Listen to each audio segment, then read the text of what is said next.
expected to make it. So Logical Raptors fanatic. shoot trying to miss. Like every shot Logical Raptors fanatic. try to make it. So I was gonna act surprised. A fun guy. Obviously Logical Raptors fanatic. love the game of basketball. I mean, it's just more questions you have to ask me in order for me to tell you about. Logical Raptors fanatic. I just can't give you a whole spiel. I don't even know where you're sitting at.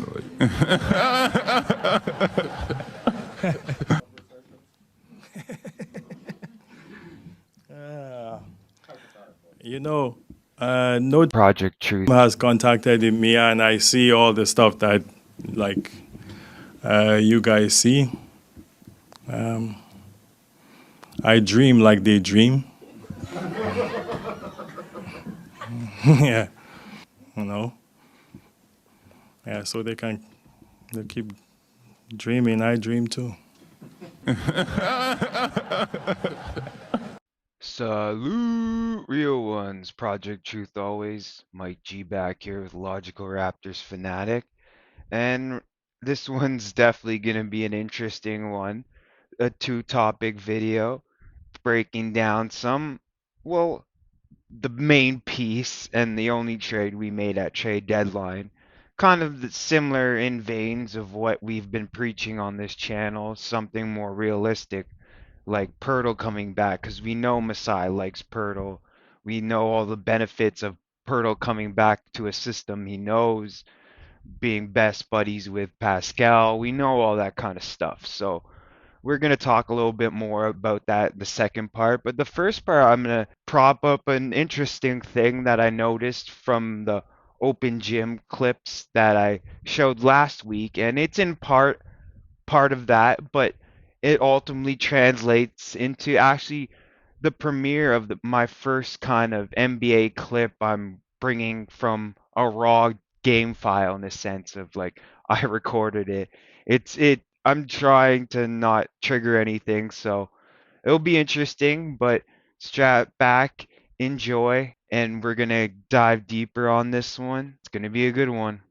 So, as you could see here, we have the backside of Malachi Flynn and Kem in there still, Joe Wieskamp. You could see Rico there too as well, right? And this clip was behind the scenes at a look at the Rico Hines runs, but I actually saw something basketball going on wise, so I've muted the volume. What's being said right now isn't the important part. And I'm going to go through what I saw and how it looks, and it's part of what we brought Thad here to increase the defensive IQ of everyone on the team with whatever knowledge he can provide. And we're going to go through it and try to quantify it a little bit more. Like I said, that's my kind of motive with all this, trying to give it some kind of tangibility so we can chart and see the effects of different things by labeling it and doing different things with the mold system, right? I haven't shown Malachi's mold code, but we have talked about his game extensively in my Is Malachi Flynn the next DeLon Wright? And he's starting to show some of the things that we were saying we might have to be patient for him to put together. And we're going to go through it a little bit more, but let's start off the clip with what the problem was before, in a sense. And let's check this out. So you could see right here that Thad has him about 3-point line, right? Malachi's got his body lower, right? That's all correct, right? And he's bracing against the back down move that Thad here has, right?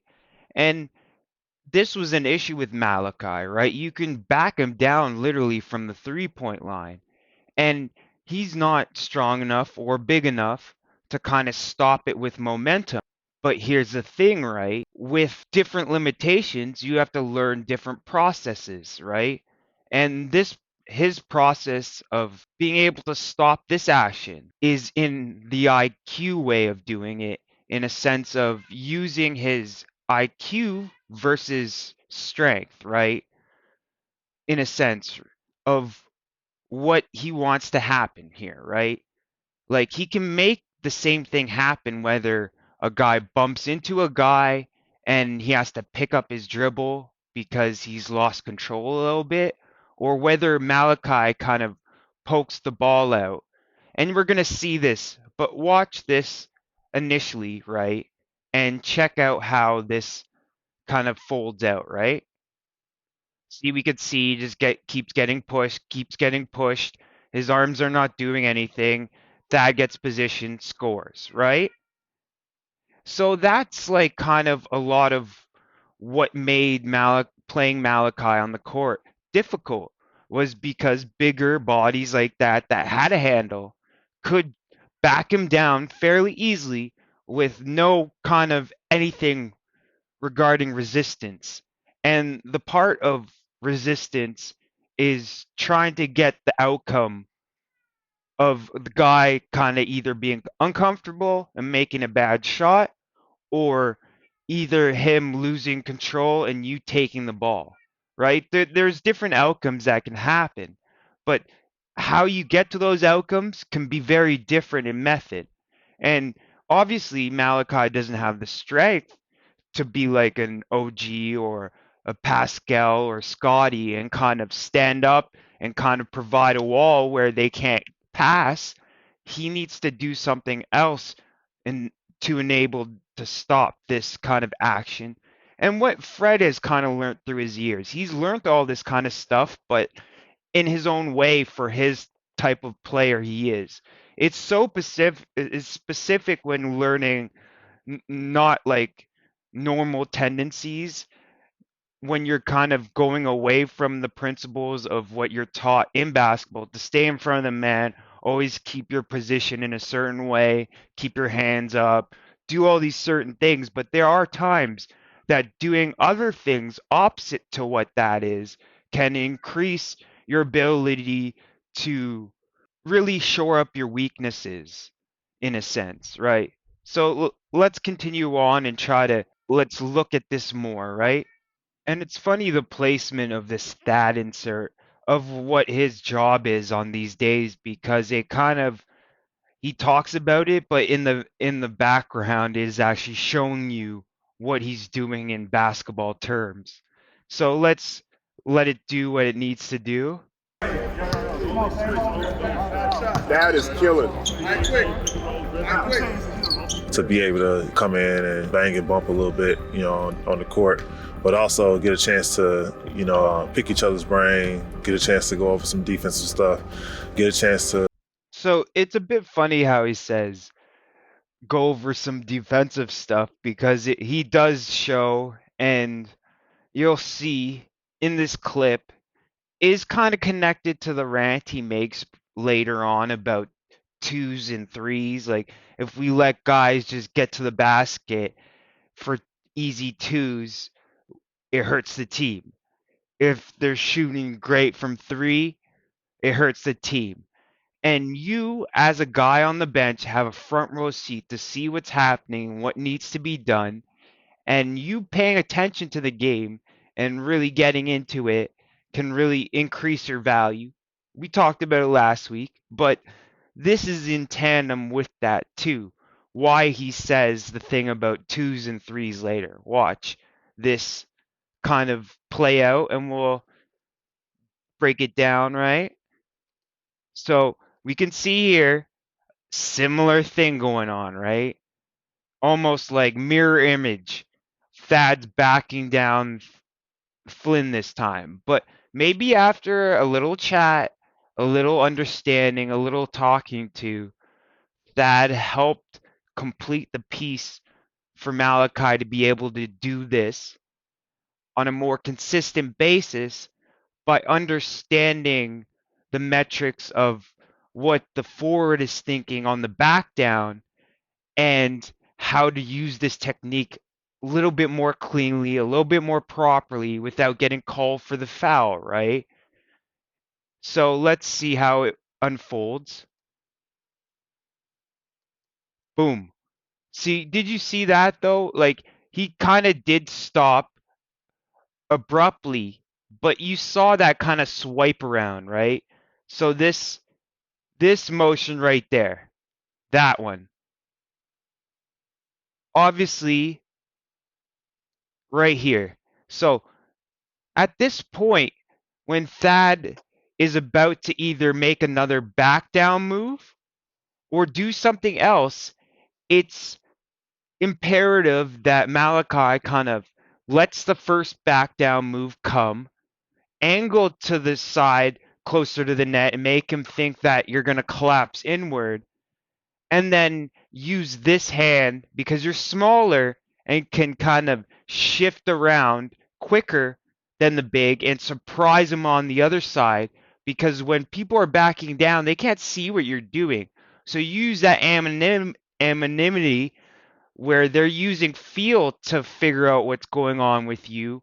You use that feel and kind of fake them out, kind of by showing strong on the one side and then coming from the other side and kind of getting at the ball. And you can either poke it forward, which makes them have to two hand the ball, which stops the push back kind of motion, right? Stops the dribble, stops the motion. You don't need to be big enough. You just need to have the right timing and opportunity and use your IQ and knowledge of certain players and know where they're vulnerable on different dribbling sides, on different actions, right? Fred VanVleet does a lot of this stuff too, but maybe Thad kind of really helping teach Malachi this, because we're going to see him do it in game. Because you might say, oh, this is behind the scenes, no one's here. What does it matter? This is going to happen later on. But let's see how the play works out, where Thad is obviously understanding this move is going to happen, but then he's showing also the counter afterwards. So he shows them the back down, teaches them the counter, and then teaches them the counter to the counter, what's going to happen after sometimes he does this, right? So Thad knows it's coming, and he's showing Flynn what's the next part in the process, in the pass to the corner, right? And then Doughton either makes it or he doesn't. But this kind of series of motions, and then obviously working with Malachi and him getting back down and working his counter, but then also having that open quarter to just fling the pass one action later. That's what we can't have. We need to be set up in a way to understand that, okay, Malachi is going to do this, the pass is open, that needs to be closed, so it makes the second action harder and more unlike smooth in a sense, where they have to do multiple actions to try to get something started because you keep impeding each play set they try to get going, right? And Thad was saying you have the best seat on the bench to see those things and should be able to come in and immediately change those aspects. And so it's great, a lot of the knowledge that he brings. And in the mentor files, we kind of went over it in the finale. And I said that if we want to go over every single player that he has an effect on, we would be here all day, because these are the type of things I'm talking about, right? And I have a slide to kind of a little bit quantify it a little bit more. So let's get into that, right? So what we have here is an interesting kind of like thing. I just want to break down it and you'll understand it when I do, right? So, okay, first of all, it doesn't take Thad kind of inventing the move to kind of know the move is about and all that kind of stuff in a sense. It's about the move being done on him enough times where he learns the move inside and out. And the move is the back down counter, where you swipe at the ball on the other side, which we just explained Malachi doing, right? So at a certain point, his offensive IQ wasn't good enough, and someone else's defensive IQ was better, and that result happened where he got the ball stolen. And it may have happened multiple times, may have happened a billion times, who knows, right? But ultimately, whoever taught him that, or whoever was doing most of that, maybe CP, like a smaller guard like that, that would need a kind of move like that on a back down guy that has a handle and stuff. He saw that he needed that passing game to kind of counter this action from speedier, kind of shiftier defenders in that way.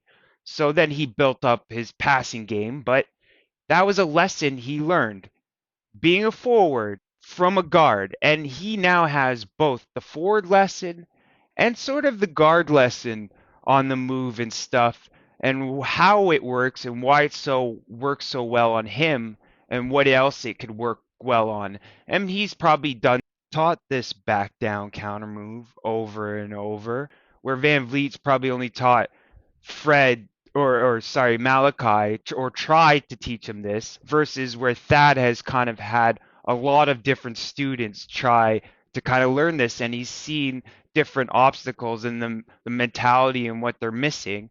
And obviously, Malachi Flynn is very intellectual as a basketball person. He could explain the move and where he's at with it, and then maybe Thad could add the missing piece to that, right? So it starts obviously with Thad playing so long, but then he picks up these lessons, and they're not all just forward. Like you could see that there is a guard lesson in here, on from the factors I was saying, but also in the tandem of Gasol passing made Chris Boucher a better cutter by teaching him what to do and what the passer's looking for, what the passer wants, right? The other guy, getting in the mind of the other guy that you're unable to because you're completely different in a sense, right? So like it's about different tactics of adding to complete a context for different players and get them over different IQ humps and help them understand different things, right? So Thad then now backs down Malachi in practice, right?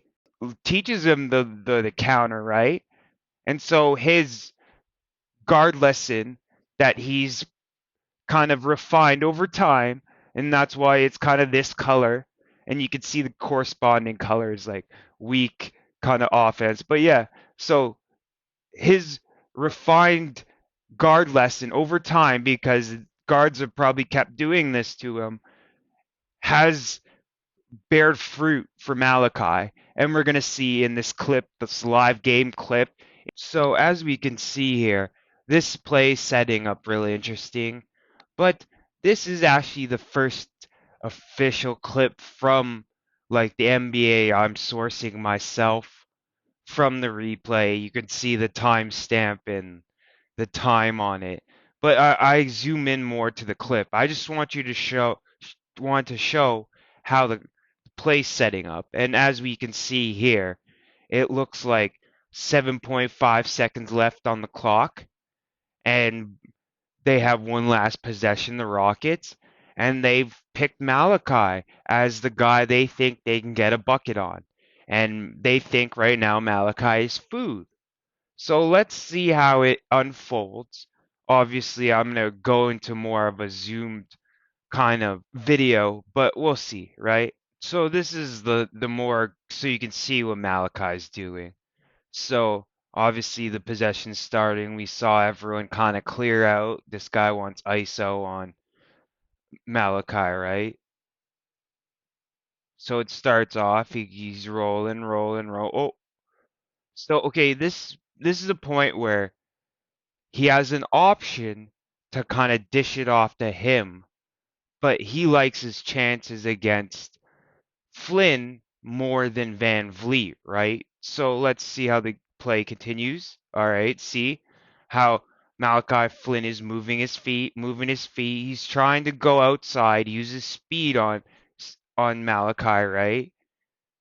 So then we keeps going. See, he's starting to run out of room here. So Malachi has to make a decision on what to do, right? And this guy does too. So Malachi wants to try to position himself correctly between the basket and the player with the ball, because you can see they've kind of cleared out, and it's Malachi versus this guy at the second, right?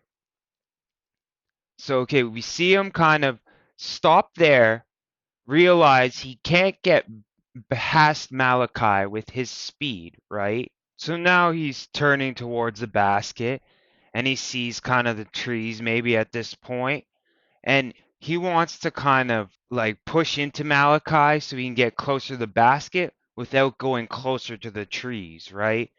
And what Thad Young was saying earlier, we have to make guys play in the yard.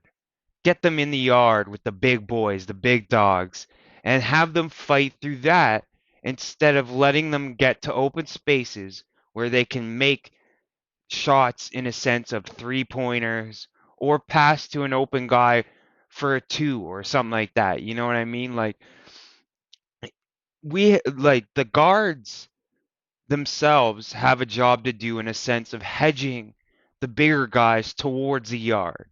And Fred VanVleet does that really great and intellectually. And that's why like it seems like people can burst past him really easily, but he's able to hedge them enough into the defense where it's less of an issue if we have the right defensive line kind of covering for him. And that's where we cover certain weaknesses with the length of our front core. And that's how things are supposed to play off each other. In a certain weakness here, we rely on something else to kind of help it, right?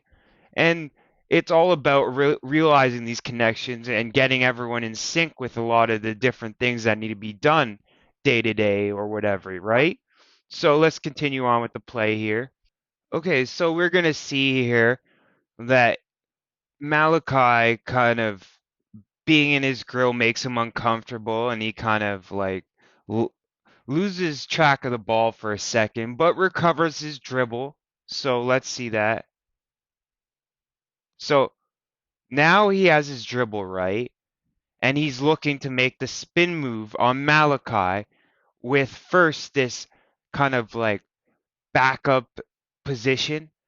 But Malachi now has more intellectual ability to know that he needs to kind of maneuver to the other side and poke at that ball for the guy to kind of feel pressured to need to grab the ball and stop this drive because he's getting right under the basket pretty much, right? He's getting prime shooting position. If Malachi doesn't do something, Fred's going to have to jump in. You see him there watching. All these guys are watching there, but they want Malachi to kind of hold his water and do what his job is to do, right? Without coming off another guy leaving an open shot, right? So, right here, oh, then we got him trying to spin this way, right? And this is where he kind of slipped around and got to poke at the ball a bit, right? Obviously, this time it's the other way because of dribbling and where he wants to kind of push the guy, right? So watch him now have to take a shot off balance. See, he's on his back foot right now. He's going to have to kind of vault forward, but he kind of stopped early. Malachi got him to stop early. And that's the whole point. You don't want him to get all the way right under the basket. And we're going to see here Chris kind of come up. And this is how it's supposed to work. The guard kind of hands it off to the forward. And now Malachi Flynn rotates back out to whoever's open, right? Or he can actually get in front of the shooter or any other guys kind of securing the rebound. So he knows that a shot's going up and he needs to kind of box out. So let's see what he does here. Right now, the ball's up in the air and the guys kind of miss the shot, and that's what everyone's kind of looking at. But Malachi Flynn already kind of identified his guy and who's he's supposed to pick up. Boucher's supposed to pick up the shooter. So let's see how the rebound goes. So here we go. So now Malachi is in good position because he has his guy boxed out from the middle of the two bigs going at the rebound. But then when the ball kind of slips out, he's still in front of his man ready to kind of put his hands on the ball first, right? And then pops it back out. The possession ends. And it doesn't matter that Malachi kind of wasn't like able to body the guy up or kind of handle his speed entirely. It was more just that the fact that he was able to push the guy into a bad shot, right? And that's what it's all about, like in a sense. That won't show up on the stat sheet, but Malachi is definitely gonna see more playing time from this move, and it's not going to be completely shown on the stat sheet, right? And that's where I think watching defense is really what it's about in a sense, and understanding these IQ moves that certain players have to do and whether they know them or not. That's the whole point of things. It's not just about being small or being slow or whatever. Does he know the stuff that can mitigate those weaknesses? And we've seen those weaknesses mitigated on some of the best teams with the one of the shortest guards in the league, Steph Curry. How do they survive with defending with him?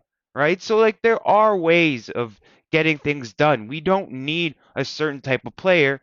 We need the players we have to learn certain things. And bringing in guys like Thad can really elevate tons of players in different ways that we may not even expect off the jump, in a sense of what can really translate. And that's where we find and experiment and we look for the good results. And next time, okay, we're going to look for kind of a mentor that has similar attributes to Thad that can help a bunch of different guys. And we're always looking for those are kind of the guys, the mentor guys we want. Then we have our playable guys that are now mentors, and we have a whole kind of dichotomy of kind of player hierarchy and how we model ourselves for each other in a sense. It's like the youngest generation looks at the older generation and then it continues on. And in part two, we got Jakob Poeltl back. Wow.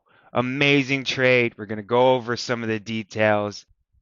First off, it's amazing to see the Kawhi Leonard, Danny Green trade tree and all that stuff continue on.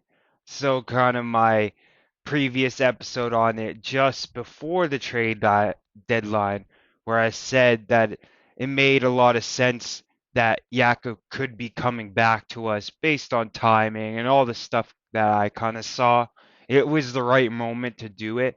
And I think, unfortunately, Kem Birch was kind of the piece that had to kind of go out for salary to kind of match up. And we did pick up 1.5 million more on Jakob Pertl's contract versus Kem Birch's. So it's not a complete big change, but Jakob is looking for a contract in the summer, which we'll talk about next time. But this time we're going to get into more talking on what it actually concretely looks like with him back and stuff.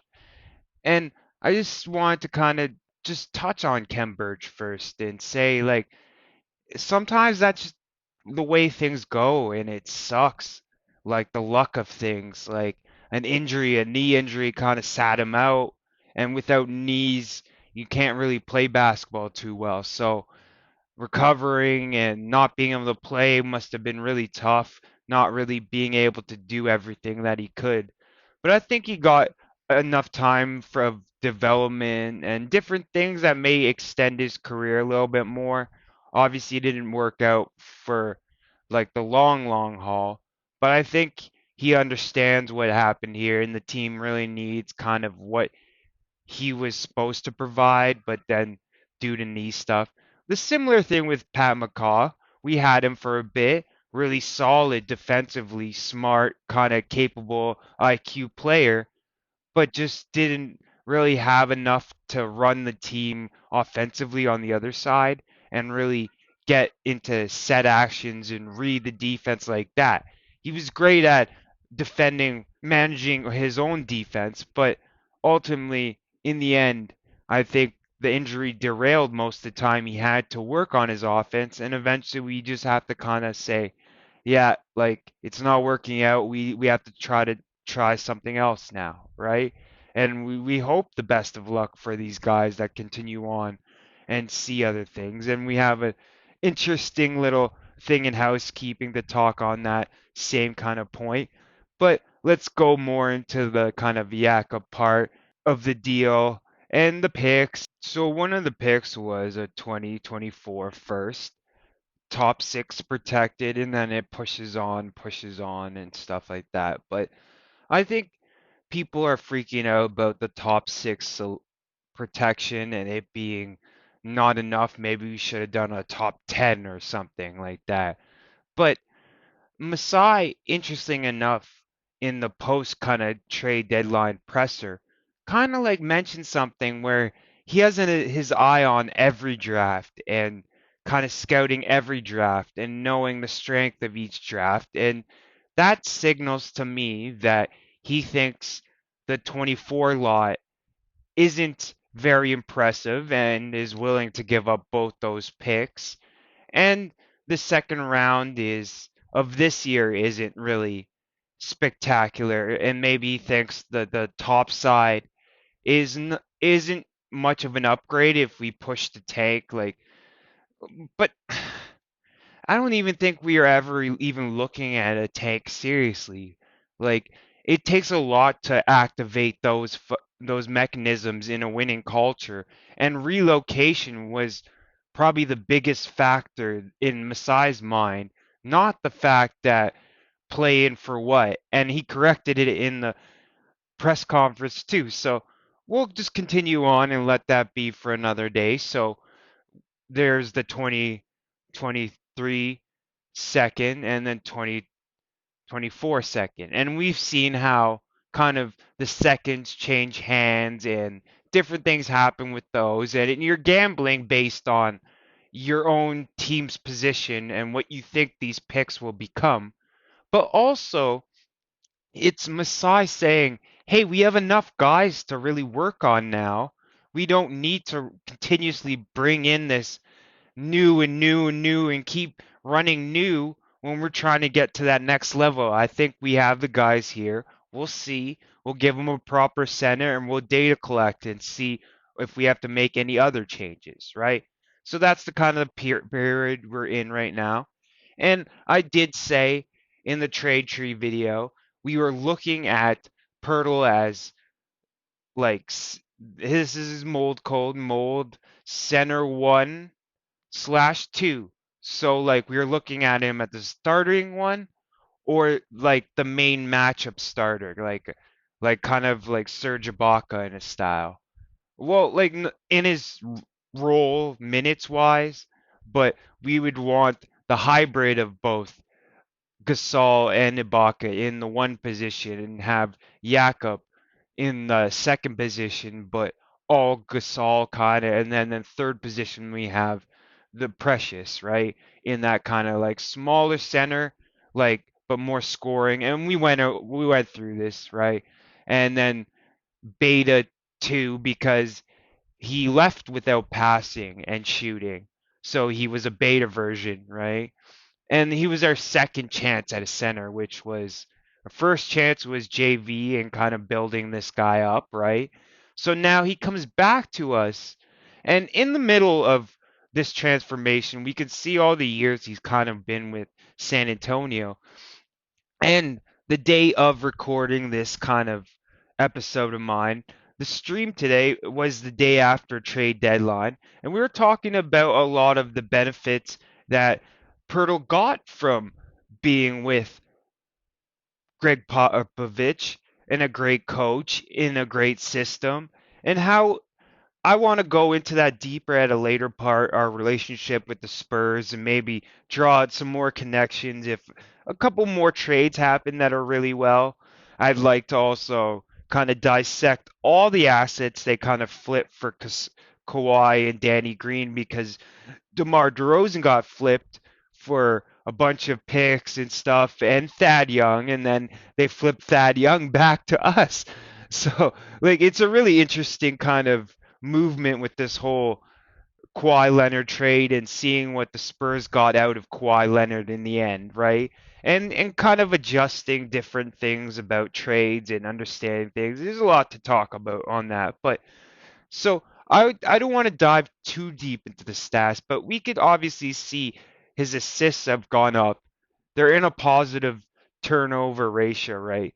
But as a center, we're not asking him to push the ball up. We're not asking him to dribble. So I think turnovers you have to like equate forward turnovers and center turnovers a little bit differently. Like, this looks great in a sense. Oh, half, right?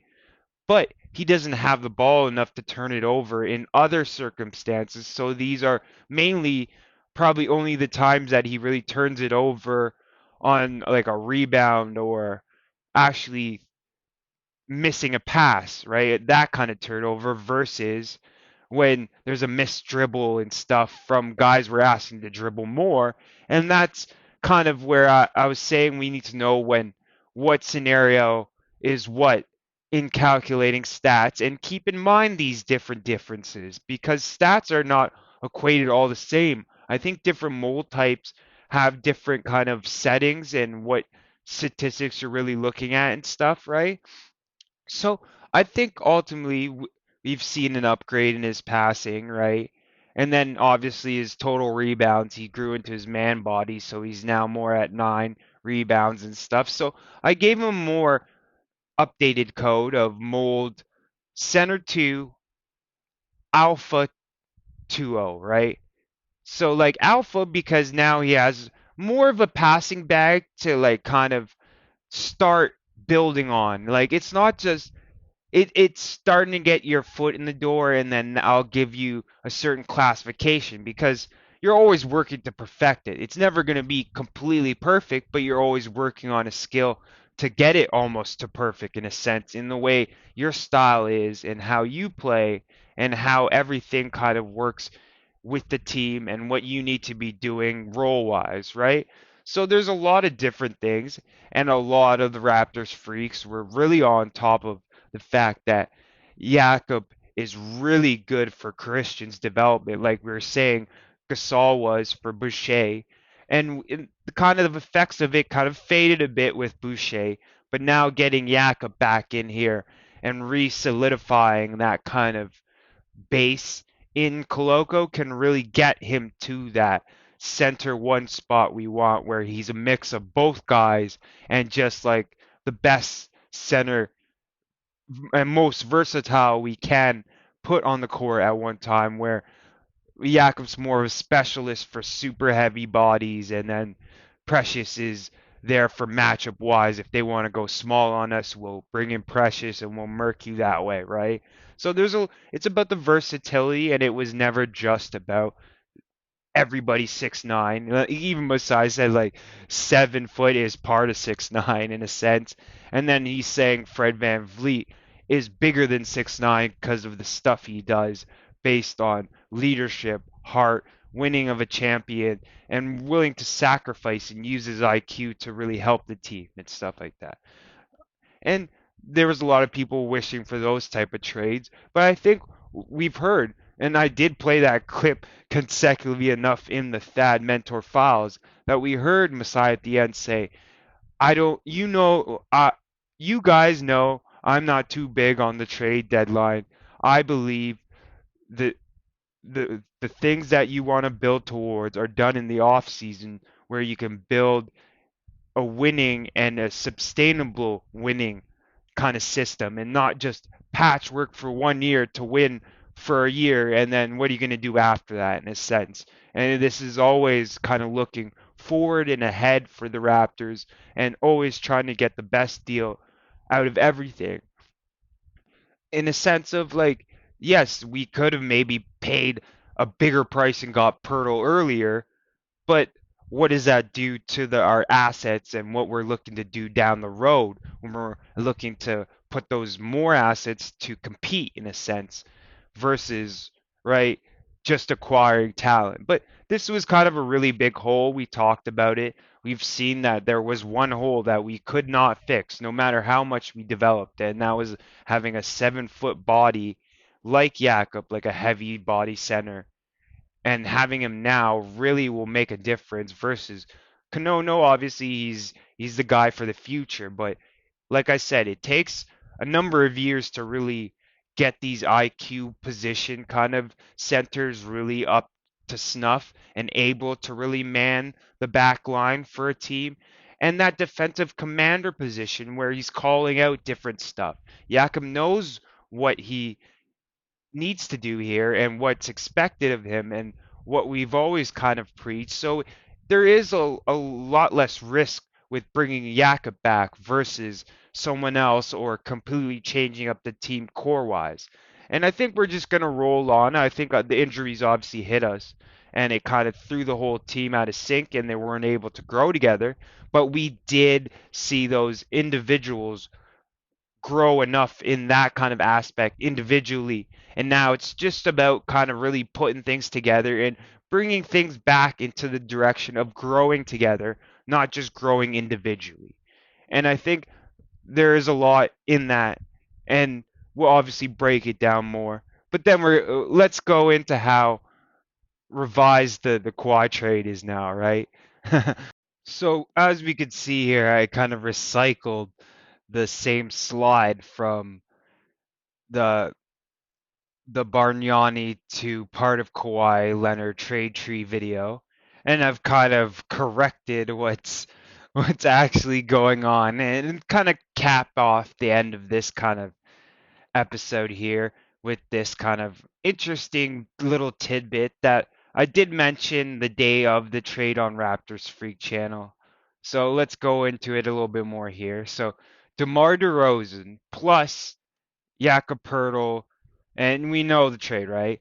But now, since we got Jakob back and we've seen what price kind of entailed that, we could add Kem in there, but we know that Kem wasn't the asset they were looking at. So just to make things a little bit shorter, I just entered in the picks. So basically, for Kawhi Leonard, Danny Green, and the championship, we traded DeMar DeRozan, 2 firsts, one in 2019, one in 2024, and 2 second rounds for Kawhi Leonard and Danny Green, right?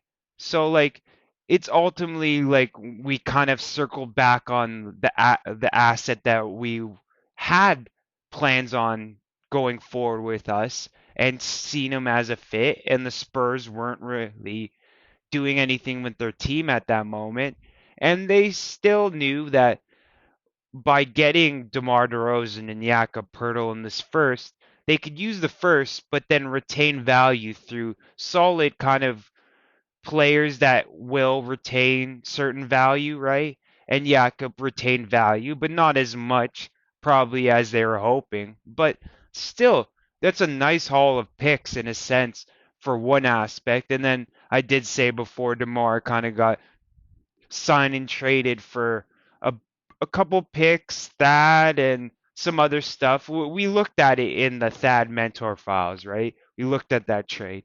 So interesting enough, this trade deadline has been a solid one in my opinion for what we were looking at. We saw a hole.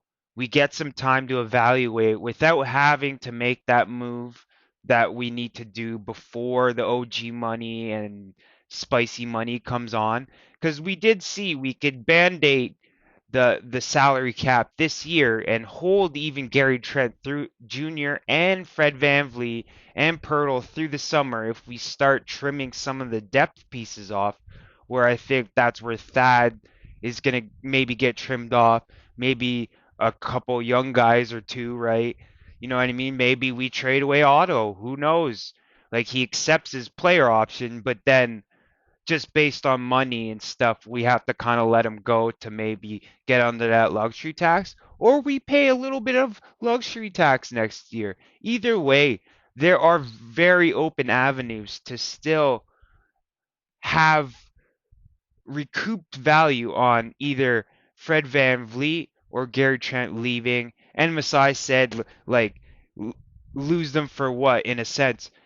Because he understands it's about two things in a sense. It's also about letting that player make their own decision, but also in part that it's about at the end of the day what the plan is with the team, and you can choose to be in it with us or outside and going somewhere else, and that's your choice.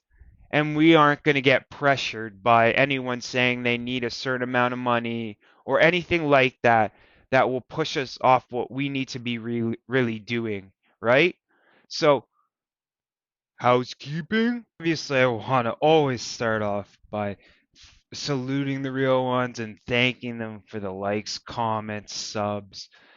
And man, this has been a trying deadline for us, but we stuck to our guns and kept what was important, and we continued on and keep the positivity up because we did fill a big hole and we're going to see some great things from it, right?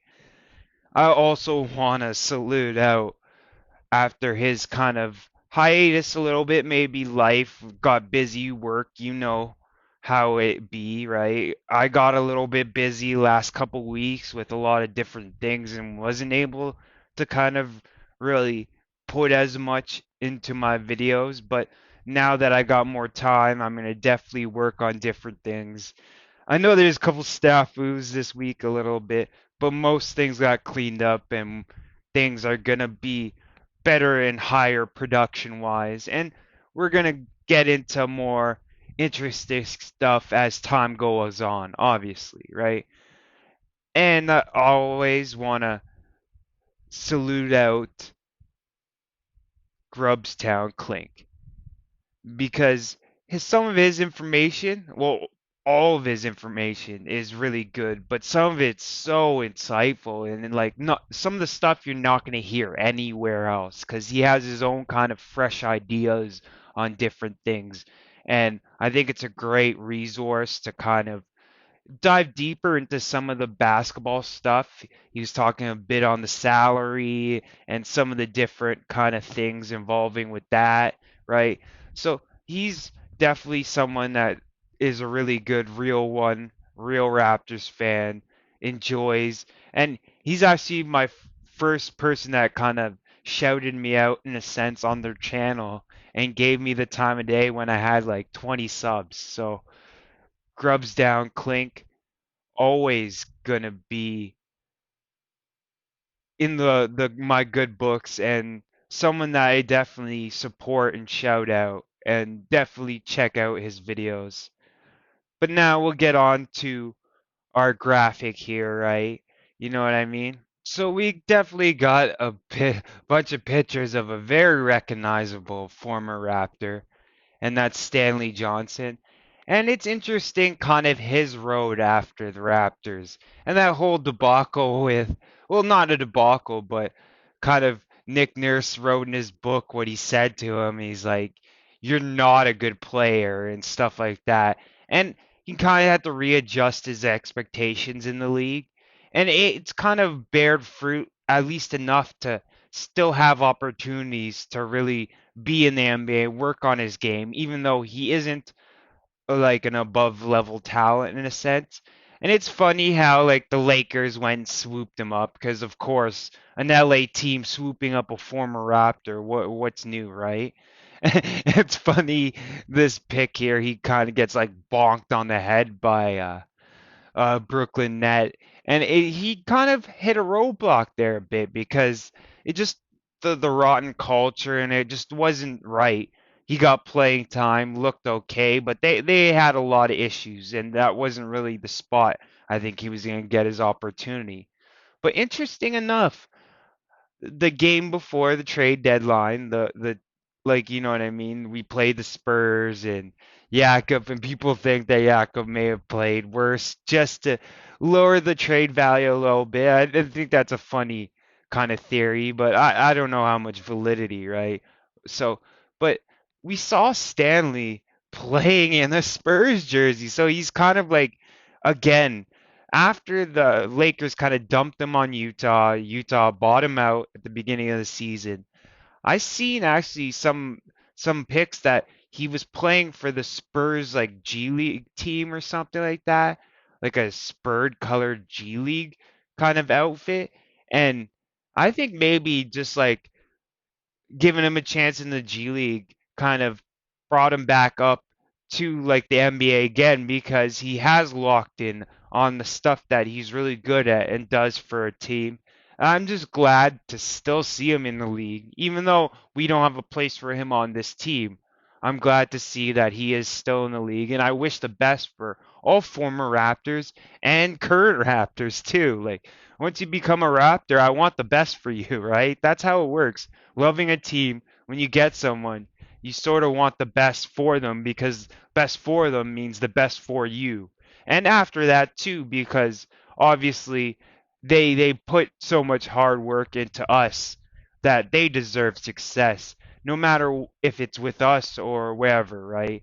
And I think that's a really key thing that we need to be more excited about when other guys do well on other teams, instead of like just wanting them back. And I've said this before, so last but not least, salute Raptors Freak Nation always. Raptors Freak Lex, 9:30 a.m. Eastern. Every day this guy is really just taking everyone's questions, reading comments, like doing a lot of great stuff to build up a real true community of kind of real ones and Raptors freaks, and he says Raptors fanatics and stuff, and like fanatic is a term, yeah. Like, it's the definition of it is really interesting. A fanatic is someone that needs to know every detail about something, like in a fan aspect wise, right? So that's kind of part why I used it for my name, but I am still a freak and fanatic, I guess. So I'll be both parts, right? So definitely check out that. And we're talking recent stuff, and it's a great time to really conversate with people that aren't focused on these weird aspects that don't have any place, like, really on the team or really anything to really look at, and just want to kind of commiserate instead of like celebrate what we have, right? So I think that's where this one ends. And we got an interesting one planned for next week with our man Yak Up, another one. But Project Truth always, Logical Raptors Fanatic out. Mike G, Mike G. Oh man, I love my team, man, I love my team. I would die for